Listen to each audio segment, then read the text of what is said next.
Jayson Rodriguez, aka J Rod. I'm your favorite hip hop writer. Check me out, the Backseat Freestyle newsletter, and I'm right here in Studio Talk. You dig? Jay, thank you, man. Thank you so much for coming through. Appreciate the drop. As I mentioned, kind of on our earlier conversation, been a big fan of your work for a really long time. I think we met each other in passing, like I said, a couple of years back, but glad, we could find some time to chop it up a little bit more in depth this time. Word up, man. I'm looking forward to it. Yeah, man, absolutely. So, I want to start right at the top of things.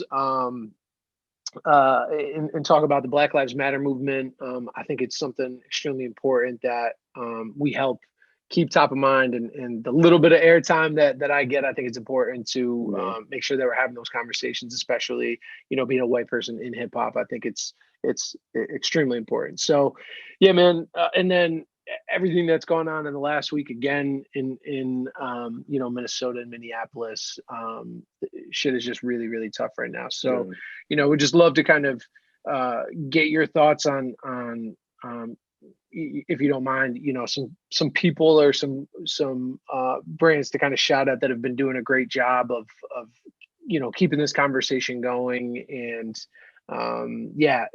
what I'm really looking to do kind of with this segment is just help give listeners better understanding, more context of how they should be thinking about these things, and any ways to help, because not everybody necessarily has money that they can donate, but time is also an extremely valuable resource too. So like anybody that you've seen do a great job, would love to shout them out so other people can start to follow and stay more in line with what's going on. Yeah, for sure. No, I mean, I'm an ardent supporter of Black Lives Matter, the movement, and the organization.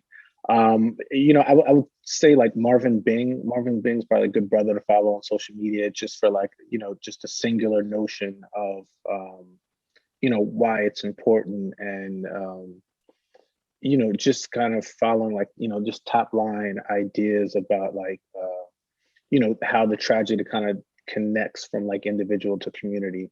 And then I would say like Bree Newsom on Twitter. She's a really good follow.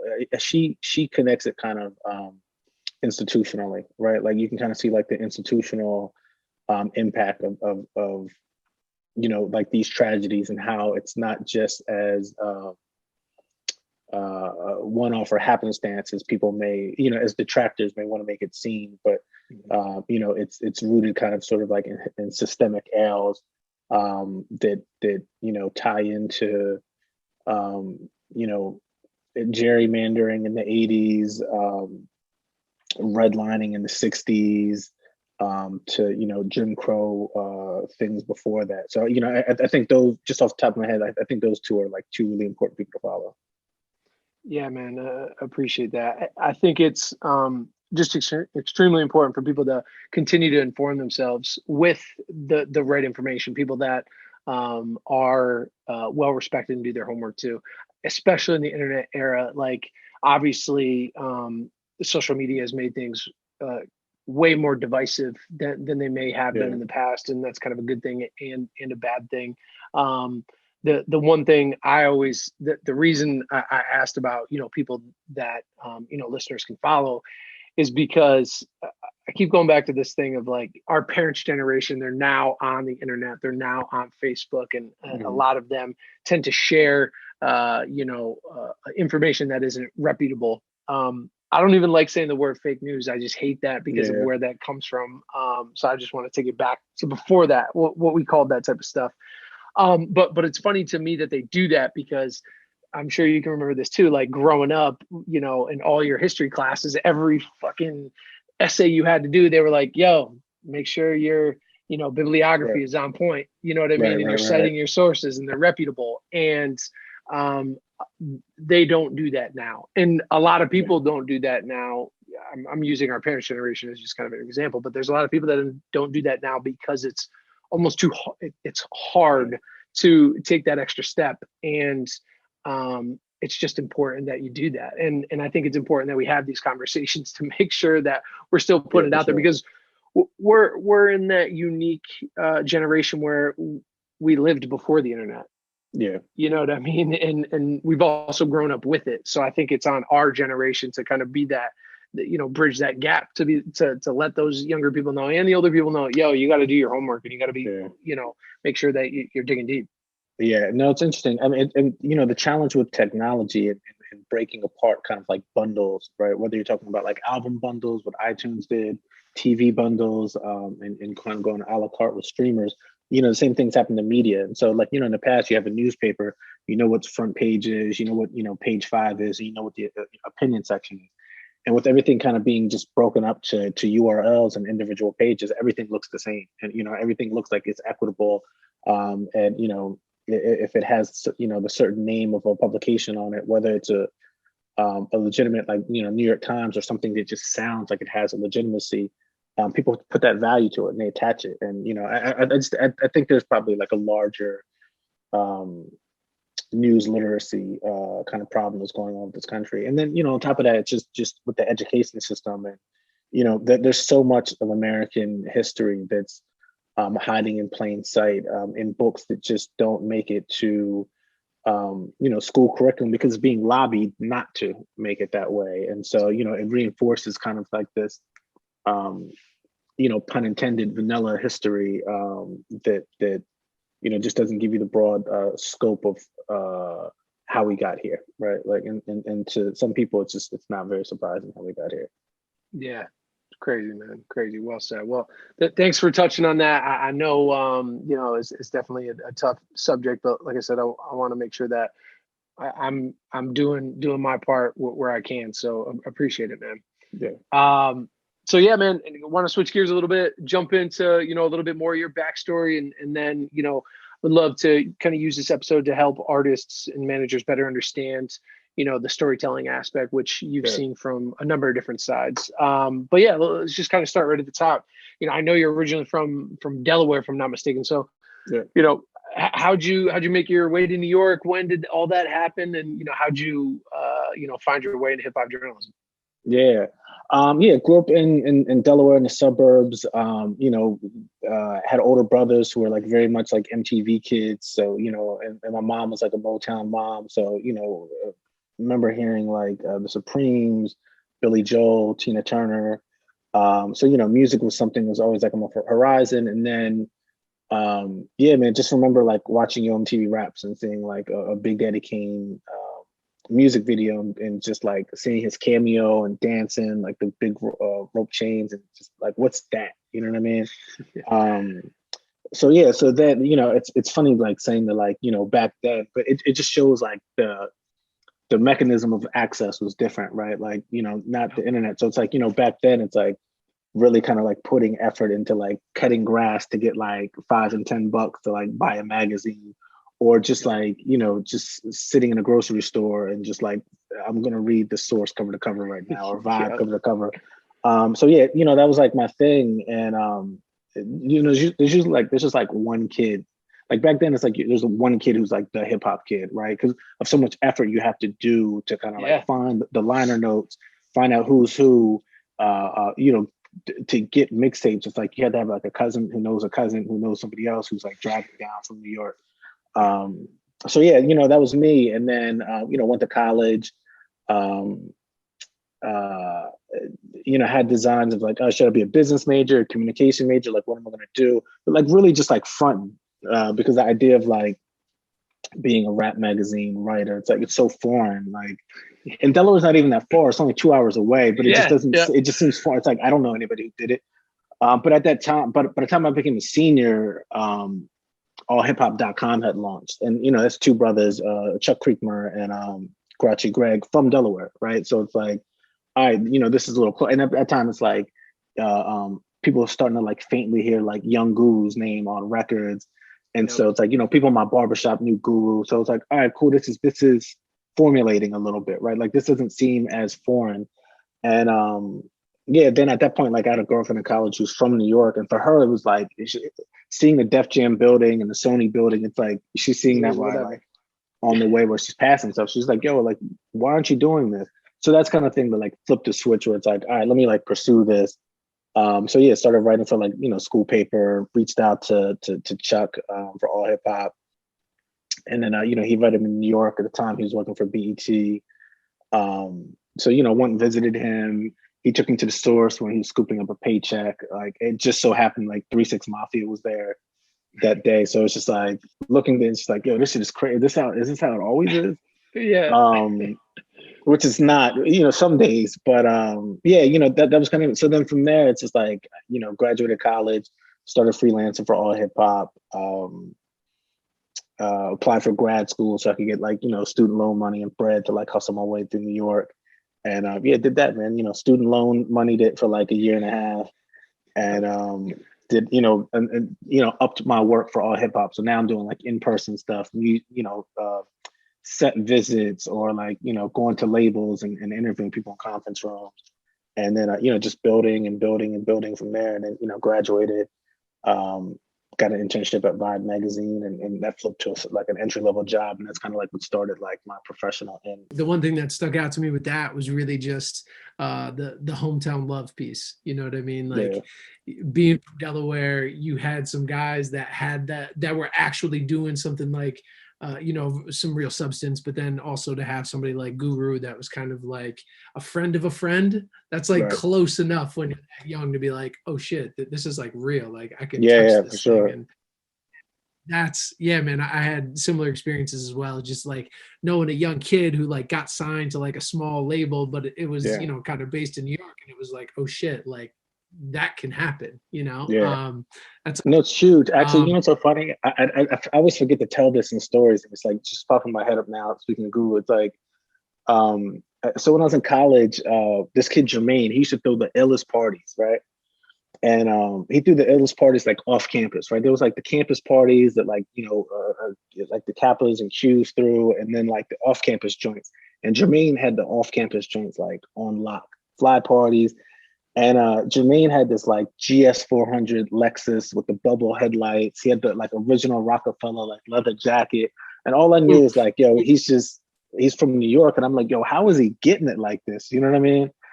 And so, you know, just starts off at just like hate, like, yo, man, how's he getting it like this? And then, you know, throughout college, it's like, you know, I get to know Jermaine, good brother. Again, parties just keep getting better. And then especially it's like we get to like senior year where you can open up a little bit, where it's like, all right, some of us are 21. So like, you know, fly joints. And what the illest thing is that, hold on, let me see if I can find it. The illest thing is that, Jermaine's, I didn't get it at the time. Jermaine's last name was Roberson, and I didn't get it. G was his big brother, yeah.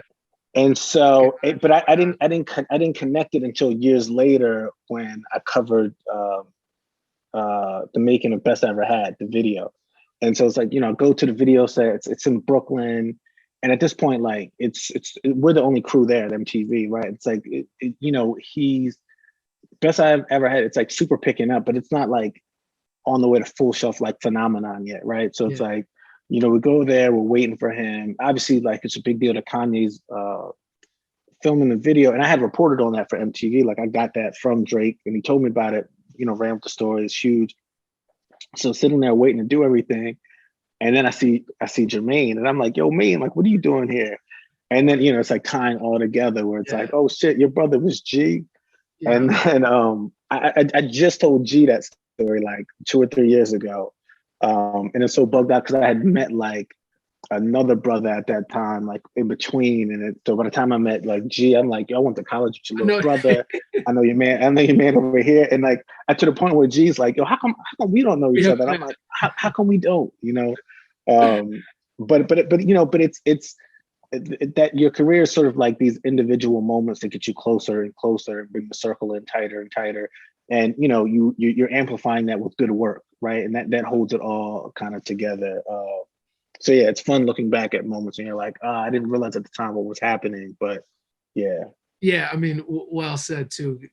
Just the work part of it, you know, like you could have those one-off moments, and there's plenty of people that get like this one little opportunity to that they think is going to change things. Yeah. If you really want to be able to change things, you know, in the course of your life and career, it's about just continuing to do the work and do those small things. And yeah, man, appreciate the insight. You kind of killed my next question. No, my fault. I was no, in a good way. I was like, yo, you've worked on a ton of projects for, you know, Vibe, MTV, Revolt, XXL, VEVO.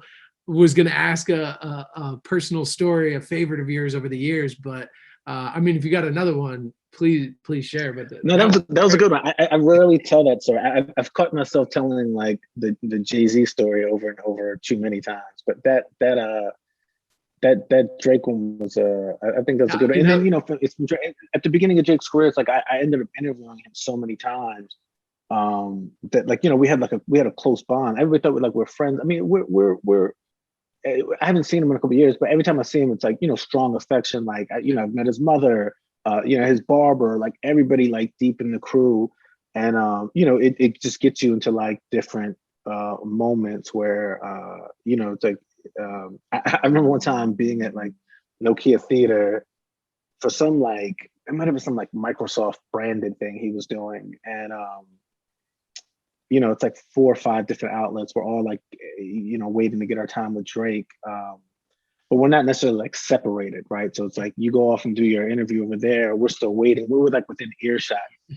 And you know, I don't know if I'm like third or fourth, and I'm sitting there with him, and he's like, I'm gonna tell you my album title. He's like, I got you, right? Like he comes up behind me, he's like squeezing my shoulder. He's like, yeah, I'm gonna do your album title, whatever.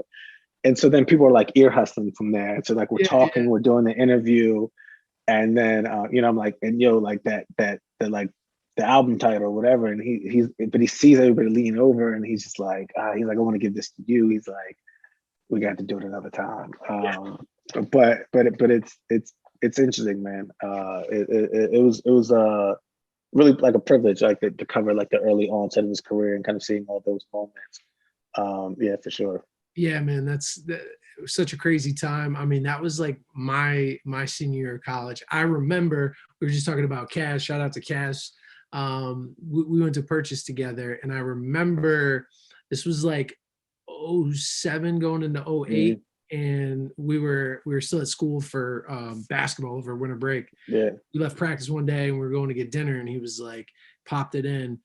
And I think it was Kaz's car, and we were with 2 or 3 other guys on the team too, and he put it in, and they were all like, "Yo, you don't know Drake?" And this was like Room for Improvement. Yeah. What was the second one? The second mixtape, not Room for Improvement. Room was the first one, and then was the comeback season? Yeah, comeback season with like the autumn shit with the DJ Smalls, I think did that one. Yeah. And so they were like, "Oh, you don't know Drake?" And I was like, "Nah."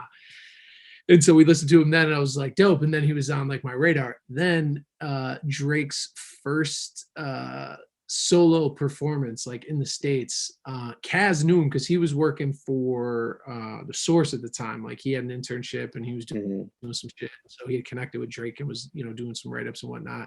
And so we had our like spring concert the following year. It was like, it was 09. Yeah, so we were talking 08. So it was like 09. And Cass helped get him through, and we had like Drake's first show, and that was crazy. There was mad people that came out too. I was with Eric and Jeff from It's the Real. Shout out to those guys for that. But that was a crazy time because he was like, I think he had just left Hot 97 like right before he had that big interview with Angie. He came to the show that night because we were in Westchester, so it was only like 45 minutes from way down there.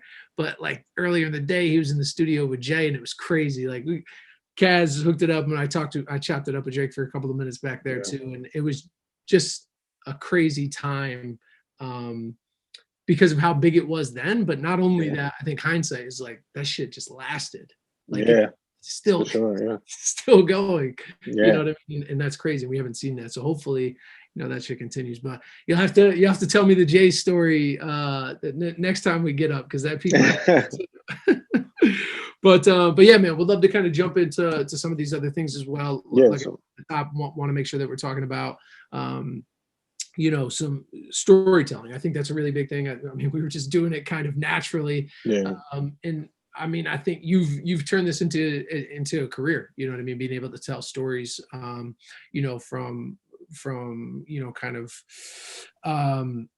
something that's lost now. And I have a question. I don't want to go into, I want to save my question, but I think as like a critic of the culture, you've been writing from that point, and then more recently over the last couple of years, doing your own work and creating your own stories and sharing them. Right. So want to make sure that we're talking about that within this conversation. But just to start it off, you know, we're kind of all content creators now. So how do you think someone stands out amongst the noise? Like that's kind of the problem today, right? You know, 30 years ago, to make it in the music industry, it wasn't easy, but the path was pretty vertical. It was like, get enough money, record a demo, get it to an A&R, and if you're in, boom, it's MTV, it's these 6-8 outlets, and then like you're kind of off to the races. Now everything's been democratized. So many more people are making shit. How do you stand out amongst the noise? Is it better storytelling, amazing visuals? Is it both? Curious your thoughts on that. Yeah, no, it's interesting. You know, at first it's sort of like just like the financial hurdles of doing it, like studio time, right? Like studio time costs a lot of time. And if you're talking about like early onsets of like hip hop, like it's like recording tape, right? And like the idea of like, we can only do but so many takes, right? Then it gets digital, and you know, it's still studio time, but like because it's digital, like, you know, it's this idea of really being efficient, maximizing, because you know, like studio time. And now to your point, perfect word, right? It's been democratized, and you know, whether it's like the onset of like what Fruity Loops has done and kind of created like the home recording studio and setup, and also like the hierarchy of sort of like media or like radio, it's been like democratized by like SoundCloud, blogs, et cetera, et cetera. And you know, which creates like different hurdles now, right? And you know, whether before it was kind of like the financial hurdle, now it's really like the effort hurdle, right? Like I think it's a matter of consistency really is the leg up of things. And you know, it's like we're talking about like the Drake popped on his third mixtape. There was still 2 mixtapes prior to that people had to go back to. You know, I think with Kendrick, he had even more that he dropped before kind of he popped, where you go back and you find like the K-Dot mixtapes before he kind of just embraced Kendrick Lamar straight up. And you know, but that consistency allows you to find your voice, right? And so it's like you have to have this like dogged consistency to then find your voice, because that voice becomes your perspective, your point of view. And I think that's really like the thing that becomes like the difference maker, right? Like the baby. There's nobody who's like the baby, right? Like, and you know, he may be an outlier, and that he's so distinct with his personality, his point of view, but like, you know, again, when he popped, it was a long trail he had before he popped, and throughout that way, it's like, you know, you're finding your way in the world a lot, and that informs your perspective, right? And I think those two have become the new hurdle, and it's become much more of like an effort hurdle rather than like a financial hurdle, because things are so downstream now, right? You just upload, you can keep going. The idea of like a release schedule for yourself, like there's really nothing that's inhibiting you or stopping you from, you know, 3 songs a week or 2 EPs a month, or, you know. And I, you know, I think sometimes artists kind of latch onto this idea of trying to replicate what a signed artist does. And, you know, but signed artists operate that way because they have all the machination. Some of it is just, you know, the clearinghouse for a label. They just can't do these projects all at once. So that's why it's like, you know, you're going to do 2 a year or 1 a year. And it's like, that's not intended for the unsigned artist to replicate, you know? Yeah. Great point. Yeah. And I think, to piggyback off that too, you were talking about consistency, and I think a lot of times up and coming artists have kind of been tricked and like sold the story of, because it's like the story's told across so many different facets of our lives, but it's like, hey, you put it on the internet and you can get famous, you'll get signed, right, you'll get rich, you'll be a comedian, because you know, our media then, you know, the spin cycle is only talking about those right, big moments, when it's like those are such small blips, you know, on the radar with the amount of content that's uploaded every single day across the entirety of the internet. It's astounding. And so, yeah, when people ask that question to me too, you know, artists ask me that question, I tend to say the same thing. It's like, right now when you're starting, it's quantity over quality. Like when you're first starting out, you got to just shoot some bricks because also you don't know what quality is yet. You don't know what your quality is yet until you're doing it and finding those things out. And also too, it's like, and holding on to a record because you're like, I can't, this is the hit. It's like, you have to let it go. You have to let it go. If it is the hit, it'll happen. But like nothing is truly a hit, right? It's just, I'm trying to find good songs, right? Because again, hits are the machinations of like the industry of it all happening and charts and commerce and all, like those things register hits, right? And until then, it's just like, really good songs. And there's nothing stopping you from like, just like look this year, right? Like with Erica Banks, right? Like when Bust It popped on TikTok, to your point earlier, and talking about like trying to get the TikTok going, she had loads of stuff before that. And not only that, she had moved on from Bust It. She was 2 songs removed from Bust It. But that moment made her have to double back. And that's fine, right? Like I think sometimes artists are like, oh, that came, I'm past it already. And it's like, you can't be past, you can't run faster than your audience reception to the music, Yeah. And to bring it back to the storytelling piece too, that's the story. Yeah. That's where like a lot of that storytelling, if you just hit in, I always use the Fetty Wap example, not to diss him as a person, but just like his career and somebody like that, to have that one hit wonder moment, there's like no story. How can your fans, you went so big so quick, it's hard for you, there's nothing for your fans to gravitate towards. And the people that have that long-term success are the ones that you see yourself in. Like, oh shit, I'm struggling, that's why I'm latching onto this. Like I just got into the Dissect podcast. I'm way late on it, but I got in the Dark Twisted Fantasy. I'm listening to that right now. It's just like reminding me of why we loved Kanye, why I still love Kanye from that standpoint. Everything else he's been doing recently is crazy, but that it's you can latch onto it, and that's where the story helps. Yeah, man. Well said. Yeah. You also hit on another thing too. You talked about budget, and that being kind of some early constraints.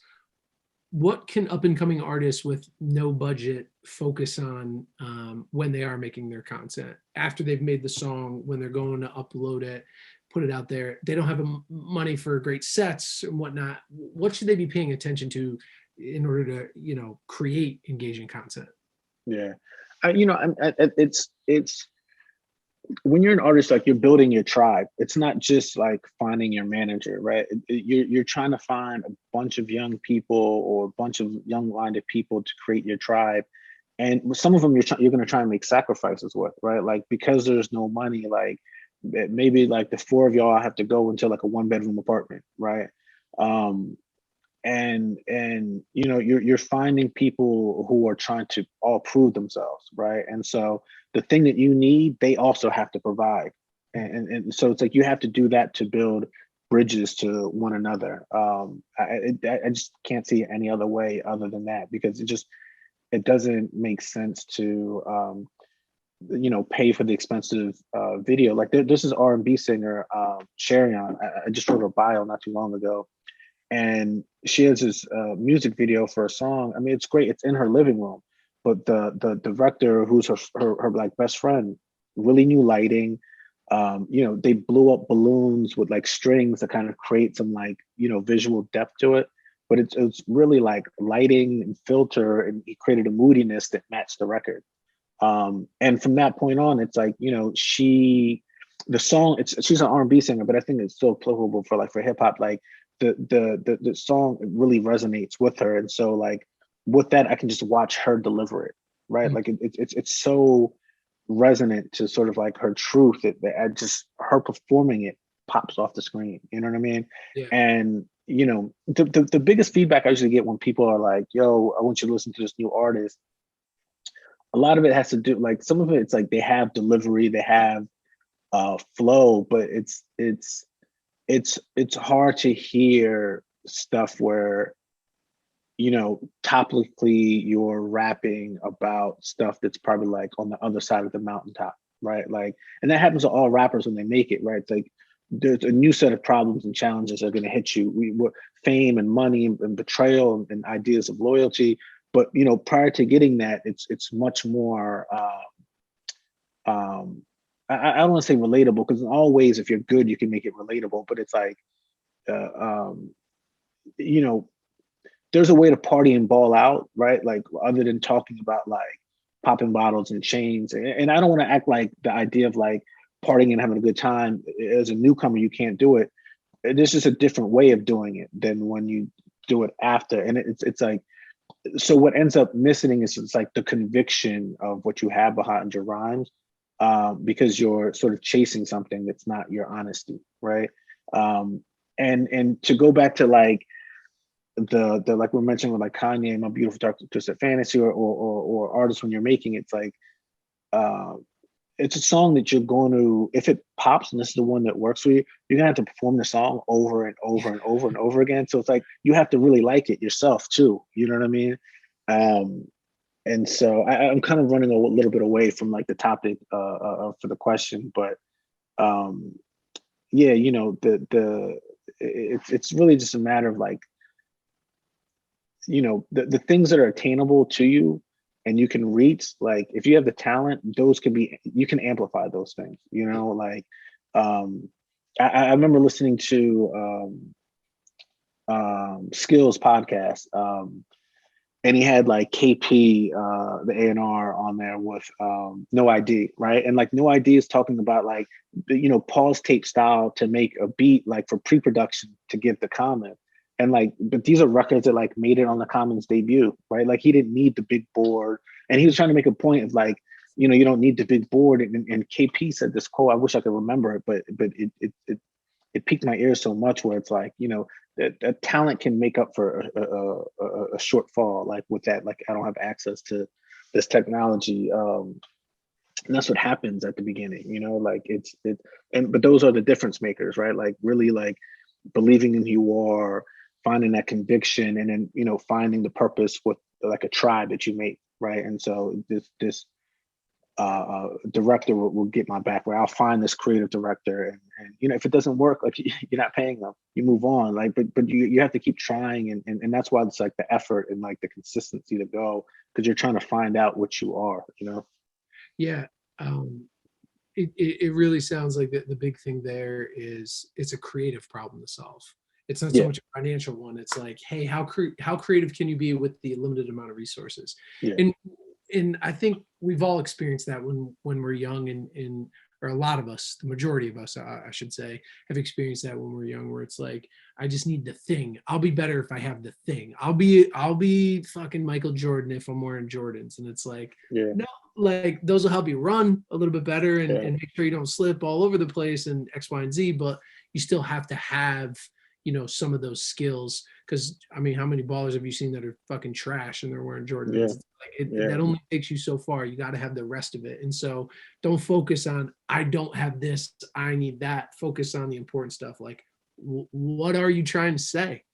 Like, what are you trying to say? And yeah, then if you're saying something great, just I love that. Building out the tribe. The idea of that, I think, is extremely important too. To like find those 3 or 4 people that are all doing something creative, but you guys all benefit from working with one another. Somebody wants to be a video director, they got to shoot some shit. So why not shoot their yeah, friends for free and shoot whatever, because those are quick and easy and they can build up their reel. And same thing for the, you know, Photoshop person or whatever in your yeah. team that you're going to need. Yeah. Well said. I want to talk about, you know, kind of music journalism for a second. That's, you know, been your background for a very long time. The landscape has changed drastically over the last 10 to 15 years, from, you know, Double XL, Vibe, Source, Rolling Stone, Billboard, you know, being those dominant players, Yeah. to, you know, the rise of the blog era in the late 2000s, early 2000s, you know, to now artists, they pretty much only use their social media to Yeah. share their stories, you know, especially in the last 3 to 5 years. I mean, I think the biggest person there who's kind of spearheaded that was probably Beyonce. You know what I mean? Did a ton of interviews, and then at a point was like, "No, I'm done. I'm not talking to anybody else ever." She's done a couple small things, but you know, now she has social media, so she can direct that. So, with that as kind of the context and the background, where do you see music journalism's place in the current landscape of the industry, and, you know, how do you see it evolving in the future? Yeah. Um, I think, I don't know if it's cyclical, sort of like the point I'm gonna try and like identify, but specifically like when it comes to like hip hop journalism, and there was like the Source 5 and Double XL, and you had $5, you had to pick one, right?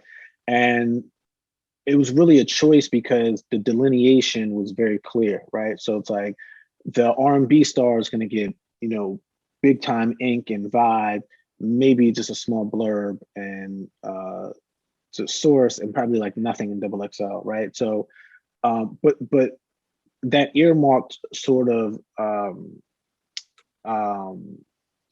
the decisions they've made with that, it's like that's point of view, right? And so that's ultimately like what you're deciding, like my alignment with my dollars, making it speak for me, which I'm going to pick. And so then, the blog era disrupted that, and it became this distribution channel through curation. And so it then is more finely designing, interest stream, like what my interest stream is, right? And so Nah Right elevated, things that were a little bit more like underground, but still covered stuff that was mainstream, but it repackaged this idea of like, this is where I sit. So then, you become a fan of Nah Right instead of Double XL, and it's free, right? So it's like, then I could also like Nah Right and On Smash and Two Dope Boys, or the YBF if I'm a girl, right? If I want like to mix everything in, right? And so then it created, right? It went from this era of like editors and writers to like these curators. And so then, the social media splinters that even more, right? And again, it's like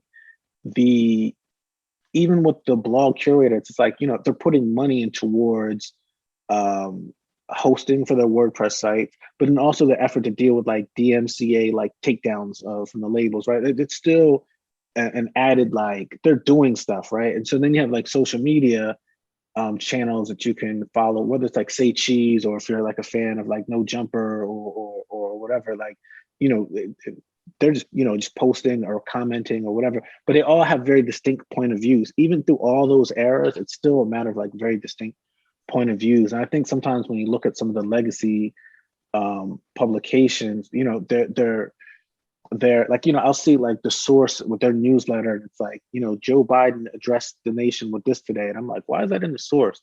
But they're trying to make decisions to find like where their landing route is, right? And they've been disrupted, and now they're still trying to kind of like settle and find their footing. And some places recover from that, right? And some places recover from that, regather themselves, and find their footing. There was a time where Complex had a big hiccup for like a year and a half before they kind of like reconfigured. Obviously now they're doing really well. But, GQ is doing it really well and kind of identifying who they are. But I think a lot of it is a lot more downstream, right? Because a rapper does something on social media, everybody's jumping for it and grabbing it. And I just think it's the idea of like, they're doing it, but what am I adding, or what am I saying about this, right? And it's funny, I saw Jim Jones today on his Instagram. He's like, I'm starting the crypto report, and it's like, everybody's thinking about like crypto currency and like NFT and blockchain, and it's like, wow, like if I'm somebody who likes hip hop and I don't understand stuff, and I'm not going to read like the Charles Schwab investor newsletter, like, this Jim Jones thing is pretty interesting because I don't see it in Complex, I don't see it in the Source or whatever, but all my favorite rappers are talking about it, right? So it's like, if I'm that young kid and I like rap, like who am I going, like where am I going to go for that? And so like Jim Jones made a decision to apply his point of view to it, and he does it. And I really think it's just a matter of like that. Like I was reading a newsletter the other day. And there was a former editor-in-chief of DigiDay, and he's like, once publications gave up the idea of subscriptions and put everything on the web for free, like subscriptions were like a moat to protect them, like the business, right? Like as long as we have these subscriptions, it pays for stuff. And now with that gone, it's like the only moat that kind of protects the erosion of the brand is taste, right? Like once you lose your taste and you're willing to just kind of like cover everything, then it's like, what's the purpose of your brand? So I think in the evolution of that, like the main thing is like taste and point of view, and something that just won't ever go away. the challenge is people are still trying to figure out like what's the business plan around that, right? Like, you know, I don't think people are ever gonna like go back to paying for a rap magazine anymore, right? Like it's this and it's funny because it's been trained for like musically to pay a monthly fee, but it's just uh the idea of music, right? It reached a tipping point where it's like it's easier to pay $10 a month than to go on like LimeWire, Audio Galaxy, or figure out like how to download this Hawkshare link before it expires, right? Yeah. So it's just more convenient. But like in terms of like hip hop news and information, it still is. I just have to follow all these different Instagram accounts, right? And you know, it's got to be some differentiator, and then figuring out a plan around that. And, you know, I don't know if I was part of like a young five like kid crew, like I'd be like, yo, we're gonna review everything. We're gonna do nothing but reviews. And you know, Pitchfork used to be that place, but now they're expanding and they have events, and you know, Pitchfork Quarterly, and they're doing news and features. Like now we're gonna be the one, and we're gonna create our own version of a mic. And like we're not gonna do news, we're not gonna do anything, just like singles, videos. We're just gonna review everything. And you know, and just trying to like disrupt that, and disruption in the real idea of what the theory is, not just like chaos masking this disruption. Yeah. Yeah, I think curation is super important there. I think it's about going deep first, you know, with a specific audience group, and then figuring out how to build the business out after that. But I think some of these legacy brand, or what I think would be interesting, a couple of thoughts too on this. What I think would be interesting with the legacy brands and ways to kind of build those moats, none of them have really gotten into products still. Yeah. Like still, partly because they're, you know, some of them are part of big conglomerates and the conglomerate does those other things. But like, you know, why aren't they building events, you know, from a music standpoint? Events was kind of like the natural step, you know, like you see the Fader's been doing that for a long time, and Pitchfork has done that, and you know, those things kind of make sense. But to also build product, like nobody was really selling a product, and I think that's when like people stopped caring about the brand. No one cared about fucking Pitchfork when this shit was free over here, you know what I mean? And so you kind of lost that point of view. And so I think if they're able to kind of do something like that, that may help. I think the editorial stuff, unfortunately, tends to become like a loss leader. And if that could be that for them, but they could still have a business behind it where they're actually selling shit, because events are fucking tough, man. They're so tough. Like there's so much money that you got to put into that. It's hard to actually make huge profits. But to your point, it's like you have to be comfortable, like, right, you have to come up with like strategy that aligns to do this thing that's like a loss leader. And so then that means like, you know, maybe like we're not going to be paying attention to page views and click-through rates, which to be clear, like the idea of the industry standard of metrics that defines like success, it's still very much all over the place, right? And so it's like it went from page views to click views rate to like now it's like time on site.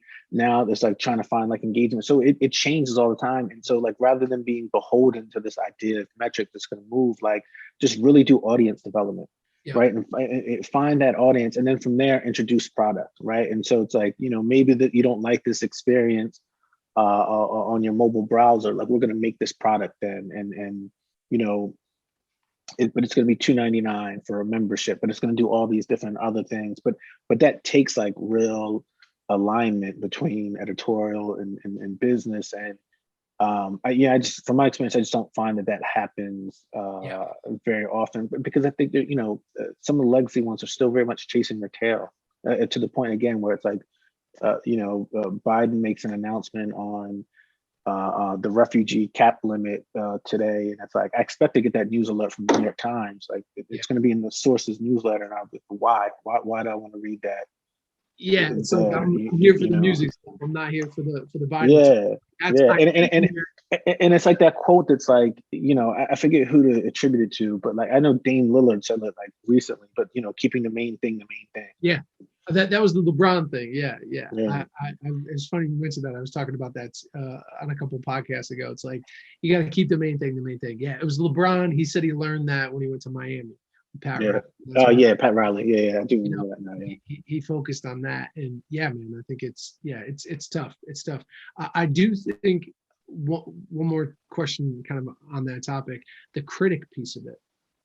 Curious to hear your insights on that, because that was a big thing, prior to social media. It was like we went, I went to like, whatever set you were working on, you know what I mean? Because I wanted to hear your take on this Yeah. specific thing, because you knew of the industry, you'd been in Yeah. it, you were a writer, you're covering it, and so you're providing additional context to Yeah. say whether or not this piece of work is valid, right?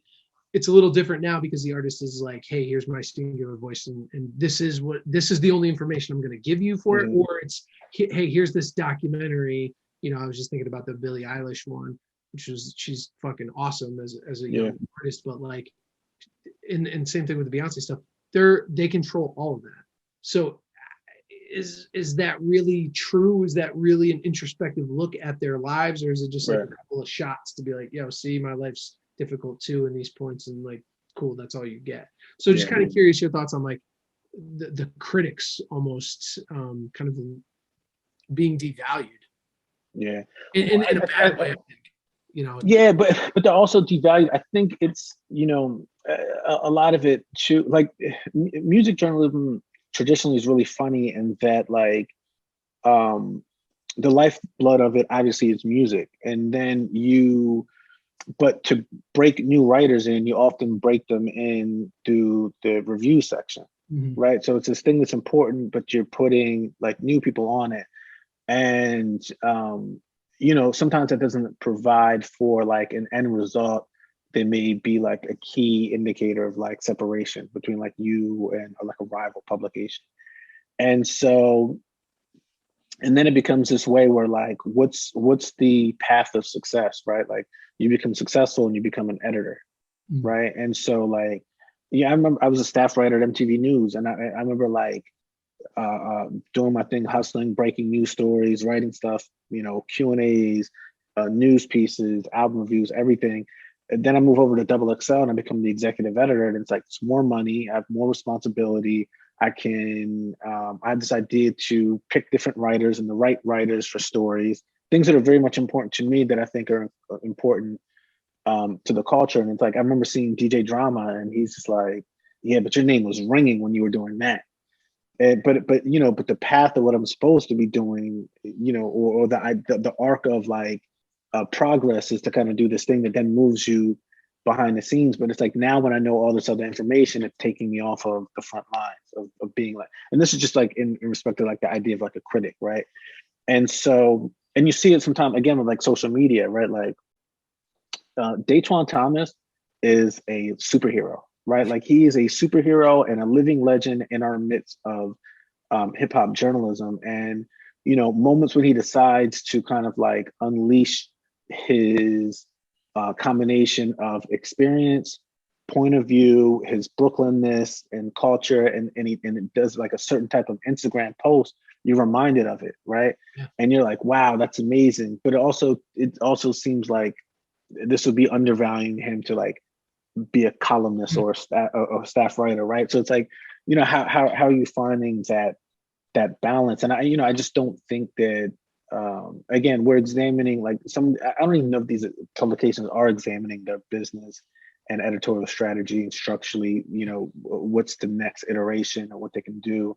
I think they're much more reactionary than that. But it would be like identifying is there like a columnist position, right, to take, or like with my newsletter, I treat it as if I'm a columnist, right? Like I'm not a staff writer. I'm trying to take my experience, looking at what's happening during the week, see if I see a pattern. If I don't see a pattern, here's something that I personally see that I want to address, and I'm trying to like speak on it from like I'm looking very wide and far, and this is kind of like what I see. But that position doesn't necessarily exist in hip hop journalism, right? Like unless somebody wants to do like a Twitter thread you rarely kind of get that. And you know, and it's a shame because it makes it seem like we don't have these voices when like they're all still very much around. Yeah. And they're all still very much ill, and it's not like they're not listening to like new music. You know what I mean? Yeah. Like, yeah. So I, you know, I sometimes ponder if like that lack of engagement towards contributors is because there's just like no seat to reside, right? Like Bonsu Thompson, great voice, great view. You know, he's doing stuff for Level with Medium, and but you know, but that when he writes about hip hop, that audience isn't receptive to it. So he has this platform. He's a columnist, but it does just like you know, it's not. It doesn't feed that audience. So instead, he's writing about other stuff, and people are like, "Yo, B, you're not writing about hip hop anymore. You're doing this," and it's just like y'all may want it, like my Instagram followers, but like as me being filtered through this platform and doing it, they don't want it, you know? Yep. Yeah, you know, in some ways that's what like it got me writing my newsletter and doing that stuff, you know? Yeah. And that's why probably over the last year and a half, I just really started signing up for newsletters. I mean, because it was a little different. Like when we were younger in like 08, 09, it was like the newsletters, they were around, but that wasn't really a thing. It was like you went on fucking Two Dope Boys, Nah Right, you know, so fucking all hip hop DX every day, and you checked every single site because it was going to be a little bit different. Some news over here, and you'd read the articles and you'd go through. Now, you know, and then social media happened, and so you kind of had that all in one spot in your feed. And if you were smart enough to make a list, you could kind of see some trending things and kind of spot them, you know. But now is like, you know, an older person who's I'm a little tired of fucking social media all the time. Like I don't want to sit there like endlessly on my phone. I want this. So I say all that to say I've been subscribing to newsletters, you know, over the last year and a half, 2 years, because I think now I don't have to go anywhere. Like it can just come right to my box. It comes to you. Yeah.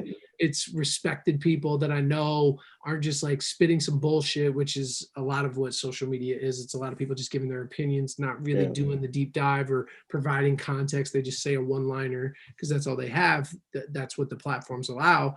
And so I think that's a good thing, man. And that's why I'm glad to see that you're doing something because and then on top of that too, like yours is dope because it's not just whatever you're thinking about and whatever you're viewing. You're also like, yo, here's the other shit. And here's like, it's not like 2 or 3 links of other stuff that's going on. You're like, yo, I try to bang them. I try to bang them with a lot. Here's a whole bunch of shit if you guys want to keep going.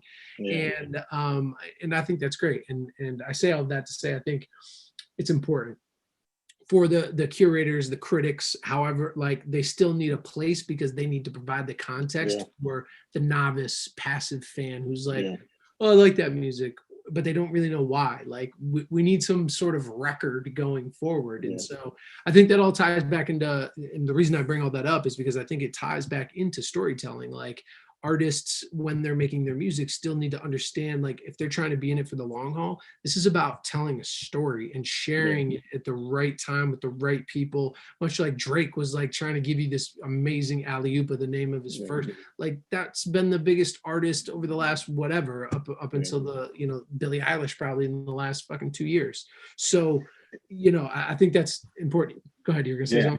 I was gonna say, and I think too, like I remember a Jay-Z interview where he's saying like, you know, he only raps about like the same 10 things, right? He's telling 10 stories. And it's just, you know, he's advancing the narrative on each of these 10 different stories. And I think that's the whole idea of like, as an artist, to keep just like recording and doing, because you're trying to figure out what it is that you are and what your narrative and what your story is. And you know, that like in a song is only a chapter, right? Like you're telling so many things, and even the idea of I remember having this conversation with an artist at the end of last year when talking about an album, and I'm like, you shouldn't do like there's no reason for you to do an album, right? Like you should just do. He was unsigned, and it's like just do songs. If something thematically is like in retrospect, like you know, then package that up and be like that was the album, right? And then you could do that, but you know that an album is very much like a there's 2 reasons to do an album, right? It's a commodity to sell if you're an artist and that's like literally like your job, or you've amassed a large enough audience, and large enough is relative, whether it's 5,000, 50,000, 5 million, large enough that they've keyed into the stories that you're identifying, right? And then you want to be able to provide something to them, right? And then that's also like you found the destination of what you're trying to tell. Then you can do an album. Before that, it's just like just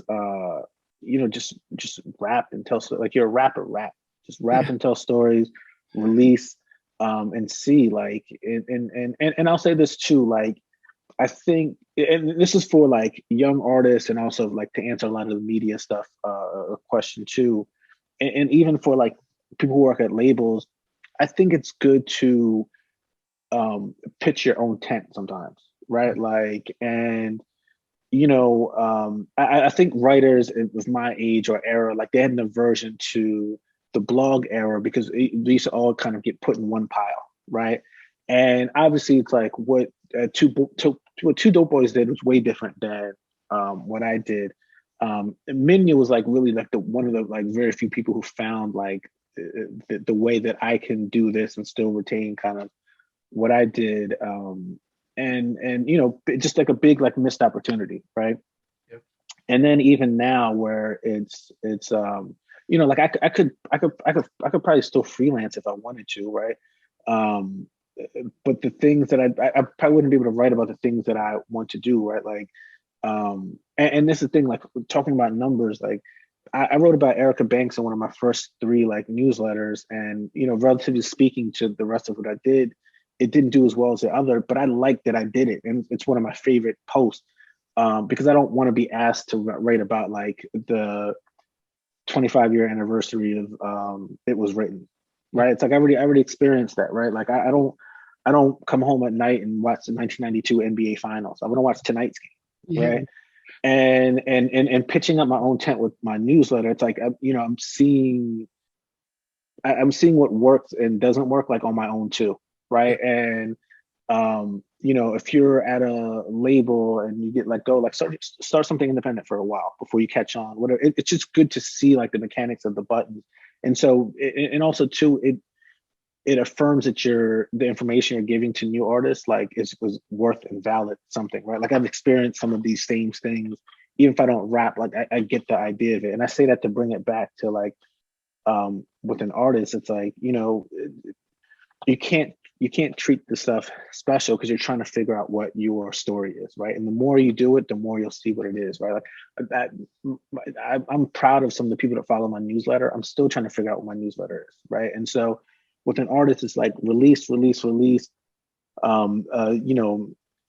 Live, the stuff you're doing, right? Like the studio is a magical place. Like just show it in the IG Live, and you can always back curate, right? Like you can always take these songs down off your YouTube, your SoundCloud, or whatever.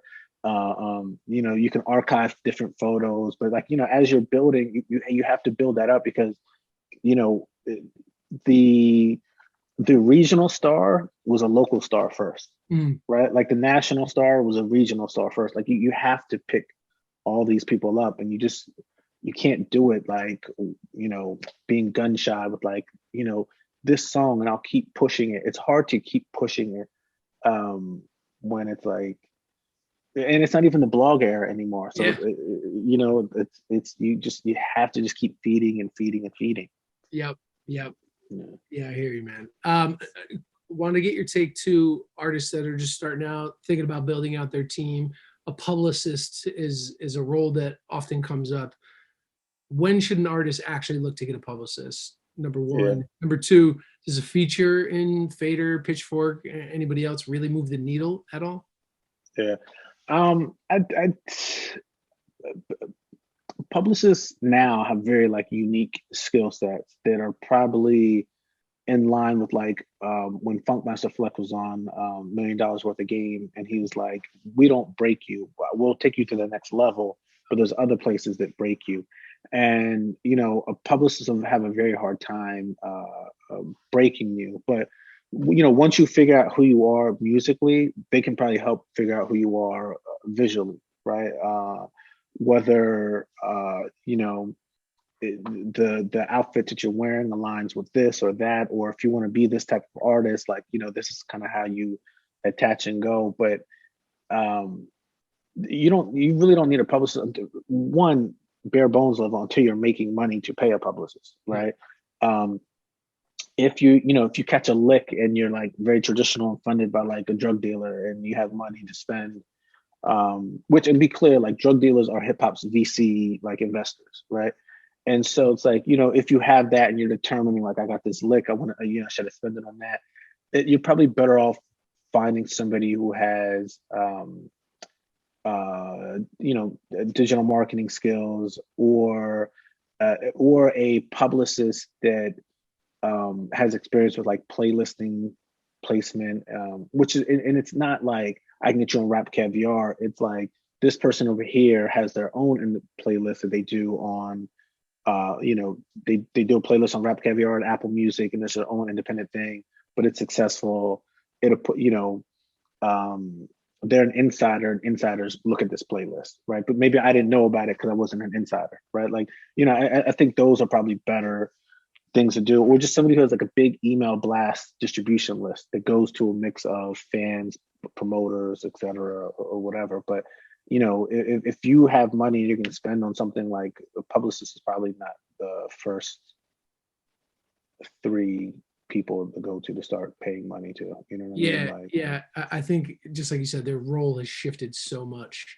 You know, it's not so much. It's not. Excuse me. It's not only getting those editorial looks. It's also they have to do some other stuff, because the editorial looks don't move the needle like they once did. Like they used to, like if you got a placement in the Source, you know what I mean. If you were unsigned type. It could be career defining. Exactly. Like that could change everything. So like it made sense to hire a publicist, be like, yo, get me in there because you got the in there. But without that, with everything democratized, it's like, hey, where are you? So I think and some of those placements, you know, some of those placements still matter. Like, you know, if you get like a free agent and double XL, like it may not get you signed, but it gets you on their radar. And then if they like your music, the whole point of it is like they like your music, they're trying to get you to cycle through the next thing. So it's like you got free agent, they're going to pay attention to you and come back to you when it's time to do like show and prove. After you do show and prove, they want to stick, you know, they want to ultimately at the end of the day, like, you know, there's fandom. Their fandom operates a little different than a traditional fan or like a diehard, but you know, they're a culture fan and they're trying to cycle in the process of like new talent arriving.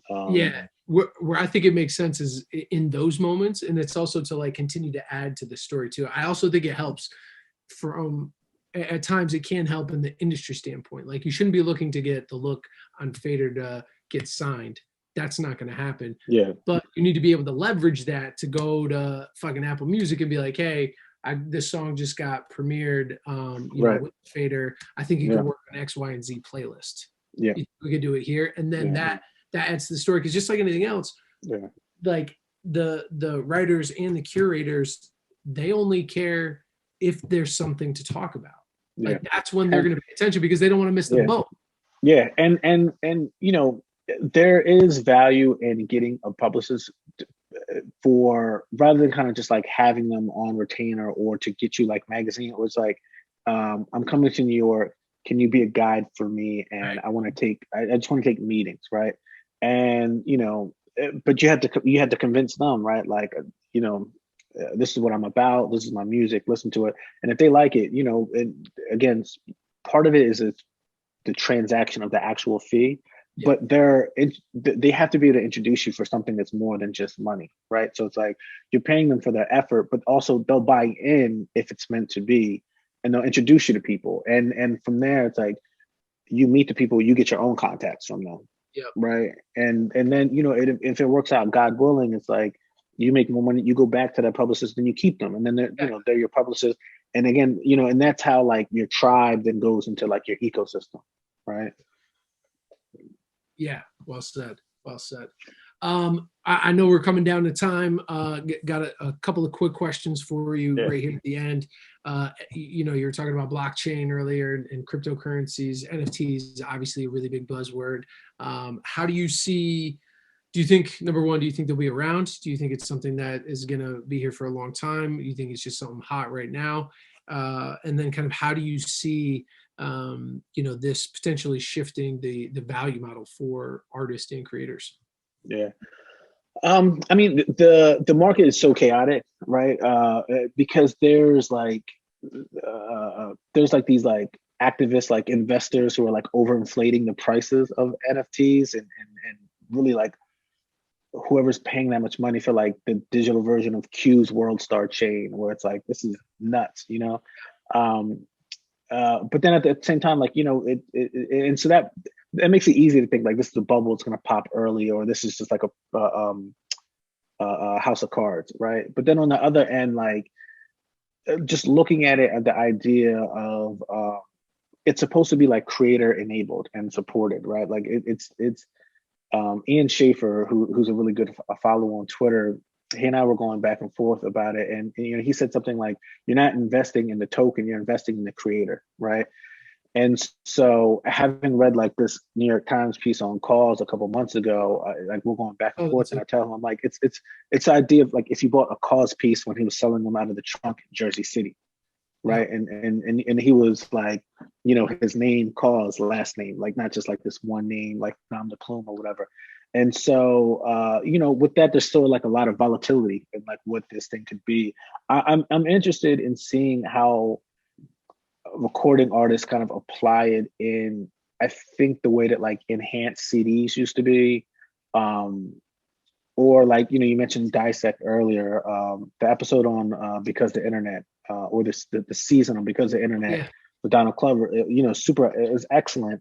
And I really forgot about sort of this disparate experience that he scavenger hunted across the internet. Crazy. And, you know, I wonder if, and, you know, there's still a bunch of people who still don't know about it, right? Like from like the boutique site he created to like the stuff he did on Reddit to like these 3 kind of shows that he did where he, you know, I'm only doing the album in full there, where it's like, you know, 15 years prior to it, all this would have been like a failed attempt at an enhanced CD. Yeah. And now I'm wondering, is that whole approach, like, does that become an NFT instead?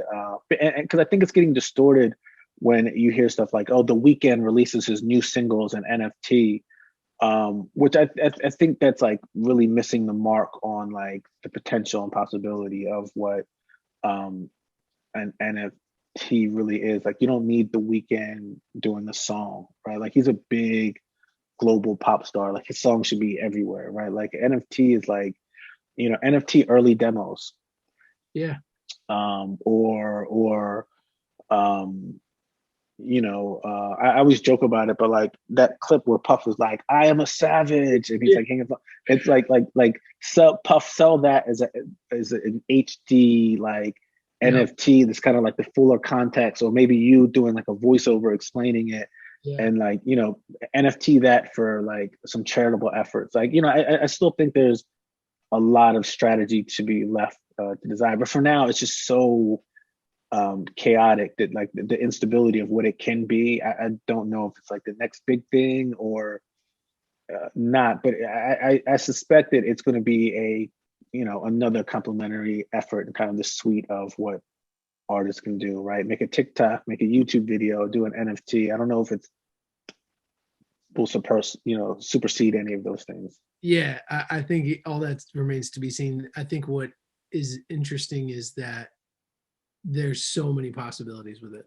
So that's I'm right there with you, where it's like, okay, this may just pop, but it may just be some wild shit that happened, you know, that really takes a long time to play out. One of the things that I do like about it, though, are just kind of the smart contract piece of it, where, you know, if somebody samples a particular piece of music or whatever, the fact that that can be tracked over a long period of time and somebody can get paid, you know, in perpetuity, that I think has the potential to just be a massive game changer for a lot of people, because some of the time artists, they're not able to continue to keep making art because they have to live, and so they got to go get some other job and pay their bills and shit like that. And hopefully it's not going to make so many more millionaires, but you are going to see artists that are going to be able to sustain without it. I've read some shit that I forget where I saw it, but it was like, I want to say it was like Marvel artists or something like that who work on the movie. they don't get residuals. Right. Like some of the graphic artists or whatever, but then they were able to sell some of their like early drawings as NFTs, Right. and they made like $2 million off it. Right. You know what I mean? And like that type of thing is like, yes, this person probably makes, you know, six figures and they're upper middle class, but there's a long period of time. It had something, I can't remember. There was some other missing link in there where this person hadn't gotten paid a bunch for like 12 years or something, or the amount of money that like the $2 million was like their salary for like a decade. Okay. You know what I mean? And they were able to get that, which, you know, then you have Robert Downey Jr. making, you know, $40 million a movie, and he's doing 3 of them. So it's cool to see that even out, because like without this person like crafting these images, like Iron Man doesn't necessarily become Iron Man, you know, and I think they both need to kind of work together. So I think that, and that also runs a point of that kind of one that will be similar, but just one thing that just popped in my head, where it's like, we mentioned it earlier with like these like dying Hawkshare links, like the blog era music, where it's like, you know, there's all this like, you hear that like, well, why isn't that on DSPs? And it's like, you know, there's a good chance that like your favorite new artist now who's not signed, who's not doing stuff, like a lot of that music will be gone, right? And it's like that, but the idea is like you have to buy that as an NFT, not the Weeknd's single, right? Because that Weeknd single as an NFT, like you're buying an iTunes single, right? Like it's not going to go up. Where it's like, not special, you know, if you buy this, you know, new artist who's going to do something, and then like it's just, maybe he blatantly like just rehashed a bunch of like music that he can't clear, but you'll have it as an NFT and it becomes something. Or the idea, like you said, about like creators who participated in this bigger thing, you know, like photographers, they get assigned to a show or do whatever, or they do a cover shoot. You know, they only lose ownership of the stuff that they turn over. But all the other stuff that they shoot, like they have that, you know, they can license it to Getty, they can do whatever. You know, writers don't necessarily have that, right? So it's like, if I'm writing a cover story or a feature story, you know, I have to make decisions editorially to leave in or out. That's before I even turn it into an editor, but I still have these things or this cassette, you know, whatever. And it's like, but writers' contracts say like all of that belongs to the thing, but it's like, you know, that's an opportunity to do some like interesting NFTs where it's like, if Elliot Wilson, you know, had an NFT of like an early KMD interview he did or whatever, like I'd buy that. You know what I mean? Like, and he could sell 50 of them for $50. Just keep it limited or whatever. Like, you know, I think there's really a lot of opportunity in that regard for like archival usage for kind of hip hop contributors, because we don't have a centralized system of. I worked at Vibe magazine. We got sold, and like we were throwing out archive magazine. Like we just dump this and throw it away in a big bin, and it's like, damn, like that's crazy, right? None of this is like digitized, so it's like there's a break in the link of the chain. Like this is. It's crazy, man. Yeah, it's like I'm looking at it right now. I took it from when I left Def Jam. I got a Vibe. I gotta show this to you. I gotta sit right here. I think you'll appreciate it.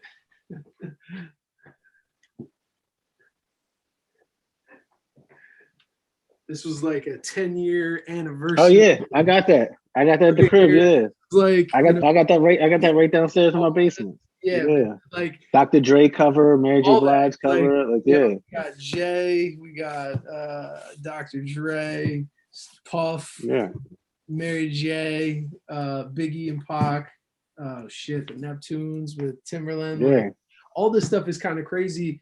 And it's funny that you mentioned the NFT of this, because I was just, you know, just the idea of this, because I looked at this earlier and I was just like, yo, like, this has got to be worth something, because not that I want to sell it or anything like that, but it was just like, there's value in it. You know what I mean? This is like 1 to 10. I don't know how many you guys made. He probably made a couple hundred, maybe a few thousand, but like, those are super numbered. Yeah.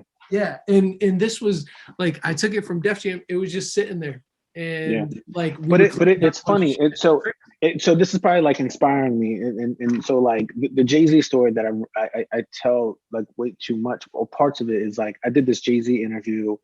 It was supposed to be 20 minutes long. It ended up being like 90 minutes, and we only used like maybe 6 minutes at MTV, right? And so I have a copy of the archive. Nobody at MTV really knows what's on there, right? Because again, the link in the chain has been broken so much from new groups coming in. They have no idea what is in the library, right? And so I keep saying, I'm like, oh, and we're talking about American Gangster, and I'm like, all right, I'm gonna get like Sean C on the phone, a couple of different people, and I'm gonna cut like my own like Twitter documentary. And and part of it is so like I can cut it and edit myself, because again, I think it's good for people to pitch their own tents at moments to just see what you're talking about, see what your metal is. And it's like, for the longest, I'm like, I'll make this a Twitter documentary, and I'll have like Ain't No Jigga like present it with me or whatever. Yeah. But it's like I could just make that an NFT, right? Like I can make this like exclusive Jay-Z documentary for American Gangster's 25th anniversary, make 25 of them, sell them for $250. Yep. It's an NFT. And and if somebody wants to like then take it and upload it to YouTube, they can do it, but monetarily it won't be as advantageous as what I did like with the NFT. But so I think that's the application that people need to start thinking about what NFT, but it's just so new that I don't know if people are quite understanding that. They're just like, oh, Q's World Chain Star, because that's probably like the most famous hip hop NFT so far, right? Like Q's World Star chain is being auctioned, and it's like, all right, why would anybody buy that? That's like the thing that people are saying, but that chain is probably more so of a declaration of like the NFT marketplace. It's a signal, right? It's a signal amplifier for the NFT marketplace and the possibilities. Yeah, and you were talking about other people buying crazy shit. I was just reading some article. You were talking about the cause thing too. I was on a call the other day about Masterworks. I don't know if you heard about Masterworks. Yeah. But you essentially just like buy into like high-end art, right? You buy shares of big pieces. They have some KAWS stuff, they have some Basquiat stuff. But it made me think of all that. I just lost my train of thought. Where was I going with it? You for the Masterworks thing, you were talking about the J thing. And so I'm just digging into it a little bit more. Like when high-end art started, 100 years ago, 200 years, 150 years ago, it was like rich people just buying it from one another so that they could make sure that price stayed up there. Curators and institutions where it was very, very closed. In the super high-end art world, when paintings are selling for, Basquiat selling for $110 million, whatever it did last year, like those are very specific people that are buying and selling to one another to make sure that those prices stay up there. So I think, you're seeing a lot of that now. Right. One thing I've been fucking around with over the last couple of weeks has been NBA Top Shot, just for fun. Some friends and we put up some money. We're starting to buy some shit just to fuck around with it. And you see some of these moments where I'm like, who the fuck paid $2,500 for some like high-end serial number from this like bullshit moment? It's like clearly, and you can't see who the people are. I'm like, clearly you guys know each other and this is some back-end shit and you guys are doing something to inflate the price and so on. So yeah, I don't know if that means that there's the bubble. I think some of that's going to get fucked up, but then like what you're saying, like the idea that you could create this amazing Jay-Z piece of content that didn't exist, all because there wasn't an outlet for it previously. That's what I think is interesting. I think that there's probably a business in there somewhere where you can like dig through people's like archives and create shit. So I think that's cool. Again, appreciate the time. We went way over today, but I mean, I think that was only fitting. We got into some good combos there. But now that we're coming to time, what are you working on that you're excited about? Where can people get at you? And man, what are you looking forward to? Yeah. I keep on repeating it, but the main thing is the newsletter, Backseat Freestyle.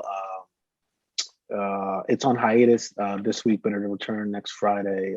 You can just go to newsletter.jaysonrodriguez.info to subscribe, and it'll link you to the archives. But No, you know, it's just something that I'm really prideful about because I'm trying to take my experience in the game, but apply it to, you know, what's happening like now, right? It's not very like anniversary laden and heavy. Like it's really about like what happens this week, right? And you know, I'm still trying to find the shape of what it is, but you know, I you know, just really happy with the feedback so far. You know, people who are following it. I don't want to like blow up spots of who's following, but I'm like, it's just really rewarding to kind of look at the dashboard and be like, wow, that person is like a really power engager of this newsletter. But I think it's dope, man. I think it's a dope cultural vehicle. So check that out. You can follow me at Jayson Rodriguez on Twitter and Instagram. And then I'll probably have something by the end of the year, maybe that's a little bit more throwback-ish via podcast. But yeah, those are, you know, those are the main things. You know, I'm trying to like shoot my shot independently.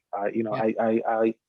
I go inside the building and workplaces, and you can follow my Twitter feed for like those things. But I'm just having a lot of fun, like really just shooting my shot right now.